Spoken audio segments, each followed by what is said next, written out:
America's largest tech companies are overwhelmingly in the Democratic column, and they're not afraid to use their power for ideological purposes. Tonight we have a remarkable guest joining us. He's a current Google employee who says his company is far from politically neutral. Greg Coppola is a current Google engineer, and he joins us tonight. Greg, thanks very much for coming on. Hey, thanks. So, great to be here. First of all, I'm grateful that you're here. I'm surprised that you're willing to come on and speak to us live, but we're thankful. You're telling us that Google is what they claim not to be, which is partisan and political. Is that correct? Well, here's what I would say. I would say that as a user of various tech products, I noticed a lot of the same biases that a lot of people have been concerned about in terms of the end result. And yes. The one thing I just want to communicate to anyone maybe who isn't used to launching software products into production, that basically any software launch reflects the outcome of thousands of human decisions.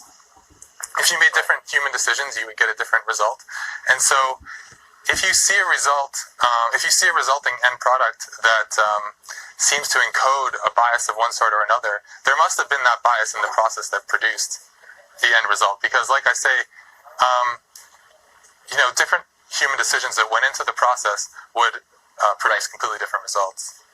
So this gets to the core business at Google and the core question about Google, which is Google search. And so all human information essentially flows through this portal. And if you ask Google, and I have, how is it sorted? They will say by an algorithm. And the suggestion is that it's unbiased because a machine is doing it. And you're saying that that's not true. Right. In fact, in my experience, as algorithms get more complicated and more advanced, they only have that only means that they have more human decisions going into them. So there's actually more opportunities for human beings to influence, the final product. So this is a meaningful. This is not an academic conversation because we've got a presidential campaign on the horizon, and again, all American voters get the bulk of their information about everything, including candidates, on the internet, and Google, of course, is the portal to the internet. So do you think that the biases you're describing will influence the outcome of the election? How could they not? I think it is going to. If people aren't able to think critically about all the information that they're being given, especially if there's kind of this illusion that maybe somehow technology exists in a world that's completely apart from humans, that somehow you can create a computer that will think for itself and be free of any human biases, then,